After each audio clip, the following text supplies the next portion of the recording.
अब भूखे मरेंगे आतंकी। कि ये अरेस्ट जो मनी लॉन्ड्रिंग का चेन है इसको ब्रेक करने के लिए हुआ है।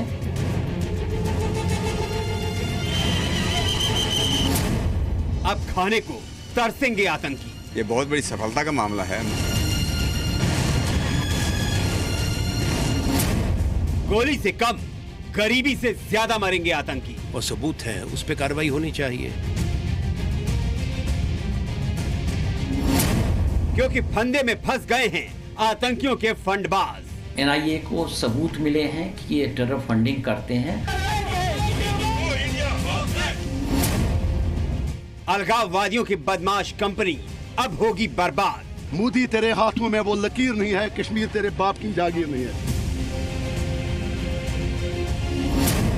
क्योंकि आतंक के खिलाफ शुरू हो चुका है ऑपरेशन पैसा। आतंक के खिलाफ ऑपरेशन पैसा। वो पैसा पाकिस्तान से आता है और हिंदुस्तान में आतंक फैलाता है। वो पैसा जो उन लोगों के पास आता है, दो नाम के हिंदुस्तान है और काम के पाकिस्तान के हैं। दरअसल आज एनआईए ने टेरर फंडिंग के खिलाफ अब तक का सबसे बड़ा एक्शन लिया है और हुर्रियत कॉन्फ्रेंस के 7 नेताओं को गिरफ्तार किया है। हालांकि जो लोग गिरफ्तार हुए हैं वो टेरर फंडिंग की बदमाश कंपनी के मोहरे भर हैं। गैंग के लीडर सैयद अली शाह गिलानी, मीरवाइज उमर फारूक और यासीन मलिक जैसे नेता भी गिरफ्त से बाहर हैं। तो क्या ये अलगाववादी न सिर्फ आतंक के लिए फंडिंग कर रहे हैं बल्कि आतंक को जिंदा कर अपनी दुकान भी चला रहे हैं?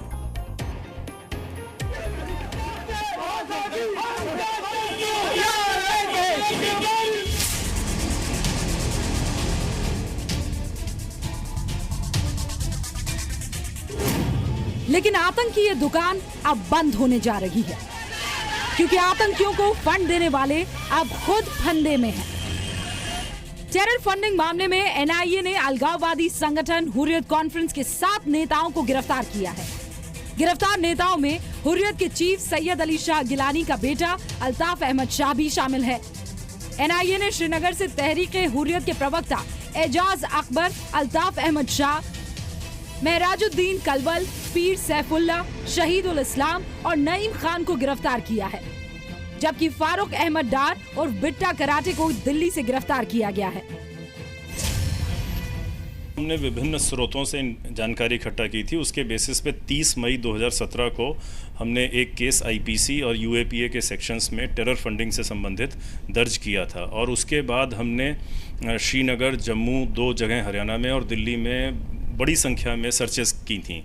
उसमें जो हमें एविडेंस मिला और जो हमने और अलग अलग सोर्सेज से इंफॉर्मेशन कलेक्ट की है और एविडेंस कलेक्ट किए हैं, उसके बेसिस पर आज हम लोगों ने 7 लोगों को अरेस्ट किया है, जिसमें से 6 लोगों को श्रीनगर में अरेस्ट किया गया है और 1 को दिल्ली में।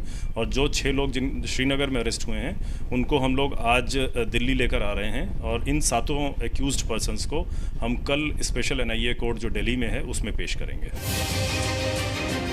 जी न्यूज ने सबसे पहले ये खुलासा किया था, देश में बैठे पाकिस्तान के कुछ दलाल आतंकियों के बैंकर हैं। 18 जुलाई 2016 को हमने कश्मीर में फैली तनावपूर्ण शांति के नीचे दबे सच को आपके सामने रखा था। हमने आपको बताया था कि कैसे कश्मीर में आतंक फैलाने के लिए पाकिस्तान से करोड़ों रुपए की फंडिंग हो रही है। ये रिपोर्ट दिखाए जाने के बाद नेशनल इन्वेस्टिगेशन एजेंसी ने पिछले साल अगस्त में इस मामले में रिपोर्ट दर्ज की थी। उसके बाद से लगातार एनआईए आतंकियों के उन लोगों पर शिकंजा कस रही है जिनके जेब में पाकिस्तान आतंक फैलाने के लिए पैसे डाल रहा है। पिछले कई दशकों से हुर्रियत इस प्रकार के जो नेता हैं, अलगाववादी नेता, जो कश्मीर के अंदर केवल समस्या पैदा करने का काम करते रहे, भारत सरकार की सारी सुविधा भोगते रहे, उनको सब सुरक्षा प्रदान की जाती रही, जिस प्रकार से वो टेरर फंडिंग करते रहे, ये बहुत बड़ी सफलता का मामला है। टेरर फंडिंग की जांच एनआईए अगस्त 2016 से ही कर रही है। इसी सिलसिले में 30 मई 2017 में एनआईए ने एक एफआईआर दर्ज की जिसमें ये कहा गया कि हिजबुल मुजाहिदीन, लश्कर-ए-तैयबा और दूसरे आतंकी संगठनों की मिली भगत से हुर्रियत कॉन्फ्रेंस हवाला के जरिए पैसे ले रहा है, जिसका इस्तेमाल कश्मीर घाटी की शांति को भंग करने के लिए किया जाता है। इनको ज़्यादा अहमियत देने की ज़रूरत नहीं है। उनका एक मकसद है अलगाववाद को समर्थन देना और देश के हित के खिलाफ काम करना। पर अगर उसमें कानून टूटे हैं तो जो भी संबंधित एजेंसीज हैं उनको अपना काम करना चाहिए। इसके बाद भारत में पल रहे पाकिस्तान के दलालों पर कार्रवाई शुरू हुई और फिर 3 जून को एक और रेड डाली गई, जिसने आतंकियों के बैंकर बने अलगाववादियों के मंसूबों को मिट्टी में मिला दिया। क्या हुआ इस रेड में, बताएंगे आगे। मनीष शुक्ला के साथ ब्यूरो रिपोर्ट, जी मीडिया, दिल्ली। 3 जून को अलगाववादियों की हवाला फंडिंग पर बड़ा एक्शन लेते हुए एनआईए ने दिल्ली, हरियाणा और कश्मीर में 22 जगहों पर छापेमारी की थी। कश्मीर में 14, दिल्ली में 7 और हरियाणा में 1 जगह पर रेड डाली गई थी। कश्मीर में छापेमारी के दौरान 1 करोड़ 15 लाख रुपए बरामद हुए। दिल्ली में छापेमारी के दौरान 35 लाख रुपए भी बरामद हुए। लश्कर तैयबा हिजबुल मुजाहिदीन के लेटर हेड भी मिले। छापेमारी के दौरान कई आपत्तिजनक दस्तावेज भी बरामद हुए थे। लेकिन अब सवाल यह है कि आखिर पाकिस्तान से पैसा अलगाववादियों के पास आता है। हम आपको आतंक के हवाला कनेक्शन का ये पूरा रूट, ये जो रास्ता है, वो आप समझिए होता कैसे है। अलगाववादियों को ये पैसा पाकिस्तान से आता है। पाकिस्तान से पैसा सबसे पहले सऊदी अरब पहुंचाया जाता है। सऊदी अरब में बांग्लादेश, श्रीलंका के हवाला ऑपरेटर्स को पैसा सौंपा जाता है। बांग्लादेश, श्रीलंका के जरिए पैसा दिल्ली के हवाला ऑपरेटर्स तक पहुंचता है। दिल्ली, हरियाणा, हिमाचल प्रदेश के हवाला ऑपरेटर्स ये पैसा जम्मू कश्मीर भेज देते हैं। जम्मू कश्मीर में ये पैसा उन लोगों के हाथ में आता है जो रहते हिंदुस्तान में हैं, लेकिन जिनका दिल पाकिस्तान में है, यानी अलगाववादी और उनके समर्थक। नईम खान कोई उग्रवाद मतलब कोई दहशतगर्द नहीं है, एक पॉलिटिकल लीडर है। बेटा कराट एक पॉलिटिकल लीडर है। नई दिल्ली बेसिकली कश्मीर में जंग हार चुकी है, इसीलिए कश्मीरी लीडरों को जेल में भर दिया जाता है, उनके खिलाफ फर्जी मुकदमे चालू किए जाते हैं। जो लोग ये तर्क दे रहे हैं सरकार फर्जी मुकदमों में अलगाववादियों को फंसा रही है, वो जरा इन आंकड़ों पर गौर करें।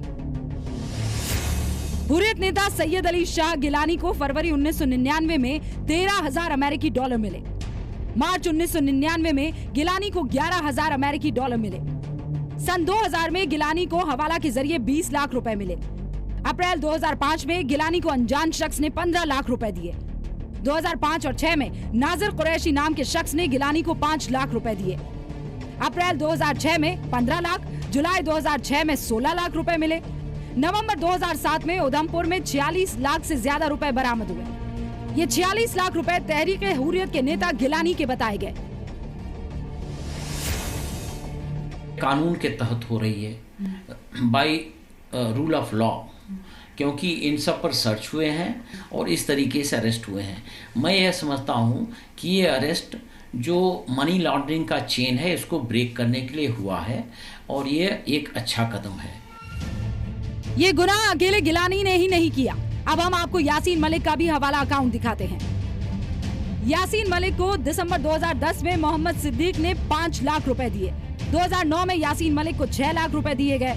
मार्च 2010 में 10 लाख, नवंबर 2010 में भी 10 लाख रुपए दिए गए। सितंबर 2003 में अयूब ठोकर ने दुबई में यासीन से मुलाकात की। दुबई में $50,000 को भारतीय करेंसी में बदला गया। इसके बाद पूरी रकम हवाला के जरिए भारत लाई गई। ये आंकड़े बताते हैं कि अलगाववादियों को हवाला के जरिए पैसे मिल रहे हैं। इन पैसों से वो अपने बच्चों को विदेशों में पढ़ा रहे हैं और कश्मीर में आतंक पैदा कर रहे हैं। इन सब के बावजूद अगर कोई अलगाववादियों के हक की बात कर रहा है तो अपना नहीं, कश्मीर का नुकसान कर रहा है। अब आप पूछते हैं ना पैसा कहां से आया। माफी चाहता हूं ये कहने को, यहां से भी, मैं नाम नहीं लूंगा, गवर्नमेंट इंडिया से भी फंड गया हुर्रियत को। वो किताब है, अगर आप पढ़ें इसकी दौलत की, उसने कहा है दी थी कि पैसा दिया गया। जो नेशनलिस्ट पार्टी है उनको खत्म करने के लिए एक रास्ता निकाला गया। जो आज भी अलगाववादियों के साथ खड़े हैं वो ये तस्वीर भी देख लें। एनआईए ने जिन 7 लोगों को गिरफ्तार किया उनमें से एक शाहिदुल इस्लाम हिजबुल चीफ सैयद सलाउद्दीन के साथ खड़ा है। ये तस्वीर सवाल खड़ा करती है कि क्या अलगाववादी और आतंकवादी दो पहचान है लेकिन फितरत एक। मनीष शुक्ला के साथ ब्यूरो रिपोर्ट, जी मीडिया, दिल्ली। तो जम्मू कश्मीर पुलिस ने 20 लोगों को गिरफ्तार किया है जिन पर डीएसपी अयूब पंडित की हत्या का भी आरोप है। पुलिस ने खुलासा किया है कि जिन लोगों ने डीएसपी को मारा वो अलगाववादी नेता मीरवाइज उमर फारूक का स्वागत करने के लिए खड़े थे और आतंकी मूसा के समर्थन में नारे लगा रहे थे। तो क्या ये माना जाए कि अयूब की हत्या मीरवाइज के इशारे पर हुई?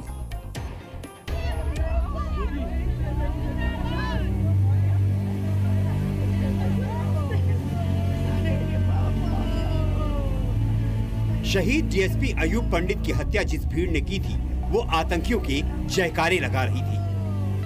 मुसलमान को खा रहा है, पुलिस से क्यों नहीं हिफाजत की? पुलिस से क्यों नहीं हिफाजत की? शहीद डीएसपी अयूब पंडित की हत्या जिस भीड़ ने की थी वो अलगाववादी नेता मीरवाइज के सम्मान में खड़ी थी।